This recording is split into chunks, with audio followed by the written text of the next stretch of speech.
small. Oh, that's the difference. Because when you're from, when you're from UP, you're from Uttarakhand, Bihar, you come from these places to cities like Delhi, Mumbai. It's a very different kind of atmosphere and resistance that you're faced with, right? Yeah, yeah. But what I suggest is when you deal with bullies or giants, you know what giants are, right? They're underdogs and then they're giants, right? Like I am an underdog.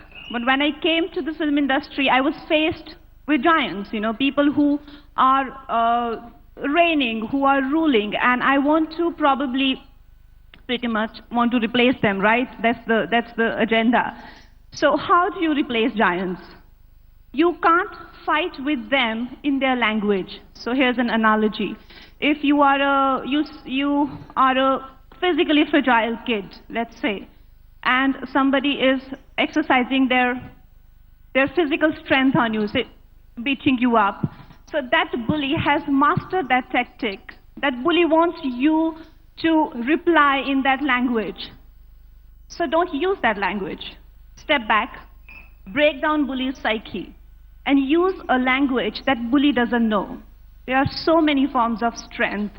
There are so many forms of power, Humans are not just blessed with physical power. That is probably one of the most, I'd say, not that superior one, but you have power of intellect, power of dignity, character, truth, honesty. There's so many type of powers. So as a kid, if I were that physically fragile kid, I would tell my parents, I would involve authorities, I would probably exercise the power of truth on that physically strong kid who probably doesn't have, that sort of power in that language. So, yeah, that's the best way to fight with bullies. And also we have a certain elitism, it's there everywhere in big cities. The way you speak, you have a certain English kaise bolte ho, sahi accent hai, sahi pronunciation hai. And you actually did manage to turn it on its head, that kind of snobbery. You said, okay, so I have shortcomings, but I'm going to work on it. But I think that's a very primitive way of looking at people. That how their language is. Their language is going to be whatever their background is. That doesn't say anything about who you are. You're not, like I always say, you're not your language, your color, your sex, your culture, your religion. That's not what defines you. What defines you is your character. Yeah. Wow. Who said wow? Can you raise your hand? Okay. Can you raise your hand? Who said wow? Okay, all of you. Okay, thank you. Thank you for that. No, but it's not just about the verbal bullying, and maybe you find it easy to talk about it now, but people get intimidated, especially when you come into this city where you're breaking into an elite club, and the film industry is really the elite of the elite, right? You've got all these South Bombay people, and then you have people laughing and saying, iska to accent thoda off hai and everything. हाँ तो है, accent off, तो क्या हो गया?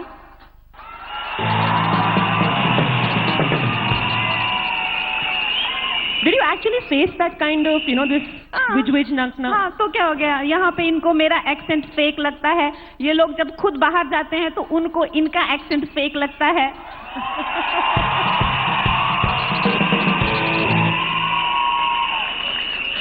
What we call the pseudo-elitism. बहुत होता है ना? This all nudge, wink, wink.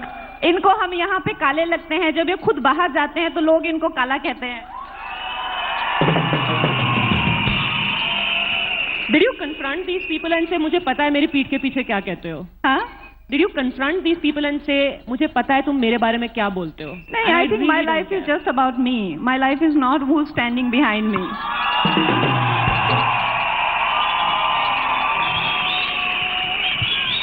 Well, I'm guessing there's a good reason they're standing behind you then. Absolutely.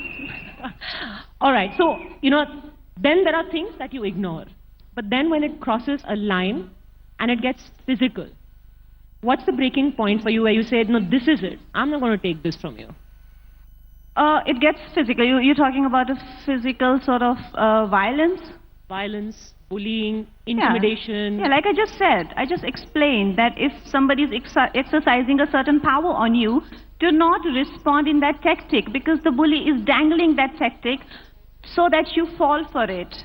Your instant reaction would be to punch back, but bully is suggesting that language, that tactic, precisely because you would fail in that language. That is the trap of a bully. So you've got to identify that. You can seek legal help. You can seek the help of authorities. You can break down a bully by exercising your power of resistance or dignity on bully, but deal with the bully. Do not ignore the bully, but don't respond in his or her language. But, you know, you have a very strong support system. You've got your sister, you're very close to her. How many women can actually do that? Because it's not just this one bully you're facing, right? Then there is also this I've got a victim very shaming. strong support system because I have built that support system when I was 17. Listen to this. Listen to this story. When I was 17, I was faced with extreme physical violence to a point where I literally saw my death looking me in my eyes. And I had an option to, and the person who was subjecting me to that kind of bully is a very, influential person. And especially when like I said, as a teenager, when I was supportless and penniless and shelterless, it was a huge deal for me. I had an option, either to put up with that and lead a very, a comfortable life where nobody would ever know what is happening to me, or being a minor, go to cops, make it a public issue, lodge a FIR, and then just see what happens.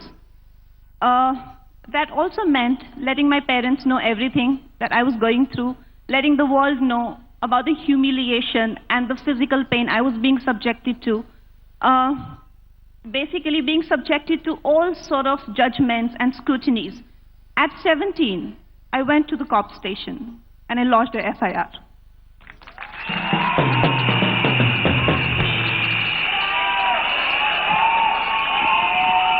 And from doing that when you were 17 to doing that now, have things changed at all? Has the experience changed at all? Doing that now, as in? To now, as in what happened this year, when you again went public with the kind of harassment that you were facing. And did you find people's reaction in particular? Because there's a lot of victim shaming that happened. Like you said, you go public, and it's not just your parents. There'll be always these hundreds of people who will judge you, who will try and think that they know better about you. Yeah, but this incident is very different than the incidents that I faced in the past.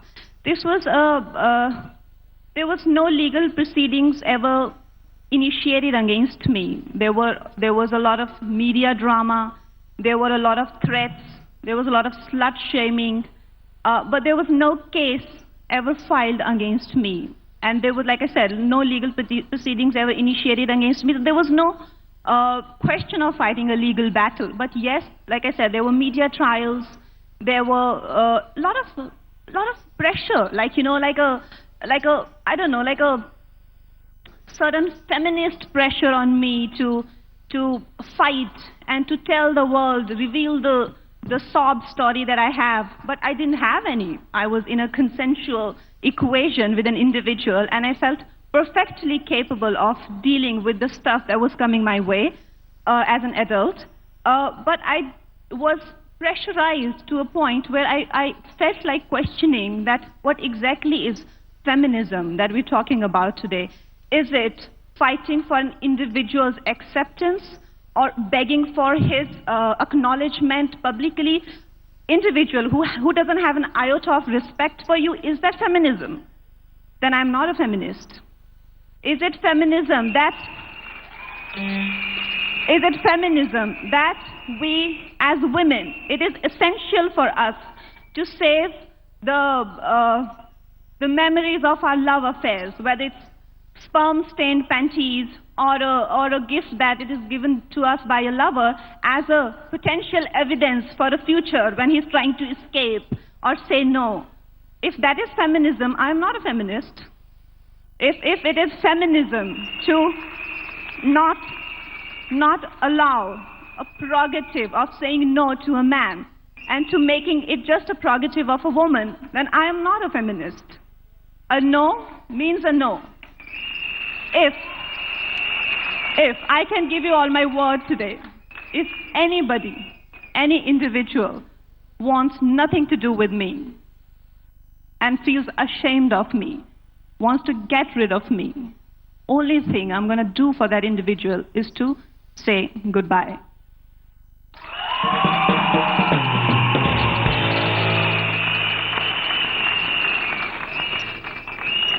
Because I feel in the realm of love, only one language should be used, not languages of acids or kerosene, language of poetry. So every time I get dumped or feel rejected or dejected, my favorite lines of Sher, you guys want to hear? Okay, so I've not written it, but I love it from the age of 16. Every time I fall back on these words, every time I get dumped. So here this is, written by Nazir Bakri. So this is to the dumping. Say yes! No, it starts as, तुझको भी जब अपनी कस्में अपने वादे याद नहीं, तुझको भी जब अपनी कस्में अपने वादे याद नहीं, हम भी अपने ख्वाब तेरी आंखों में रखकर भूल गए. Okay, there's more. मुझको जिन्होंने कत्ल किया है, मुझको जिन्होंने कत्ल किया है, कोई उन्हें बतलाए नजीर, मेरी लाश की पहलू में वो अपना खंजर भूल गए.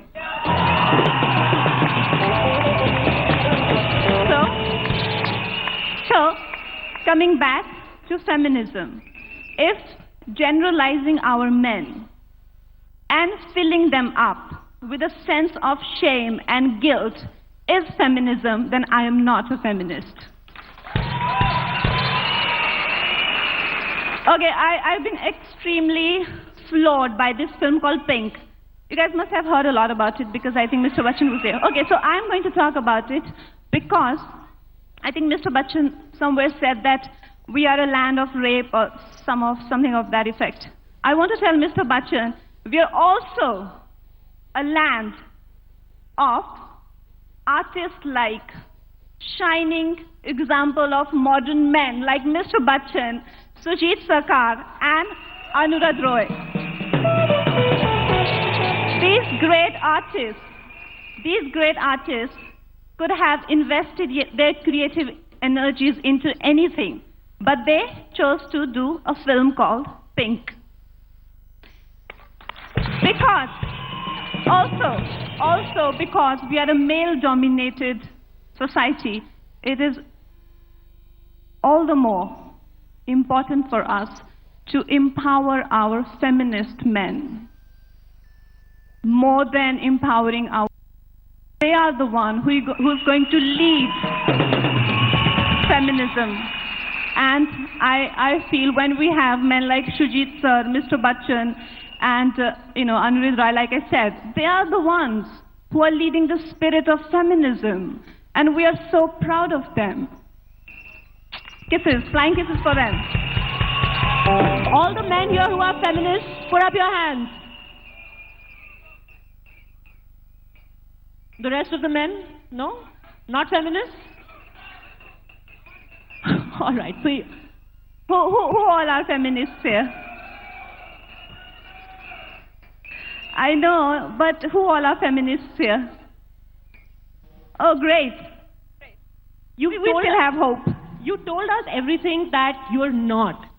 You're not this. If this is, what is feminism for you? I think, like I said, I've not. Feminism is apparently a subject. It's in literature, but like I said, I've not gone to college or school. So I don't borrow education. I don't feel that I need to just borrow a set of ideas and then to just own them because everybody's owning them. So I have to be convinced. I have to be stimulated with that idea. For me, feminism is what Pink is. Feminism is not just fighting for women's rights, because even to prove that women are also human is such an, it's really beneath any legitimate democratic human being's dignity to prove women as humans. I mean, of course they are humans, and of course they deserve equal rights, but what Pink does is, it celebrates a woman's pride. And I think that is the most significant thing that we need to do. As feminists, we need to protect a woman's dignity and her pride. I love the fact that it wasn't a poor girl who was tortured to trauma. It's just that she didn't want it to say sorry for the things she didn't feel sorry for. You know, so that courtroom drama around one's own dignity is what I think is feminism. And I think salute to these men who, you know, choose to see women as an equal. And for all the men who are not, what are the 3 pieces of advice you want to give to the girls here to deal with men who do not deserve them? Why to deal with them? Like, coming back to bullies, the thing is, but the thing is that you've got to know if the bully is actually, you know, has something at stake. Would you, like, you know, like I said, the legal battle, the so-called legal battle, there was nothing legal about it. I had an option, either indulging into it, but what is at stake? Why would I want to own, okay, here's the analogy. Why would I want to own a car that doesn't work? If a man doesn't have respect for me, he doesn't fit into my scheme of things. How does he fit into my life? So why do you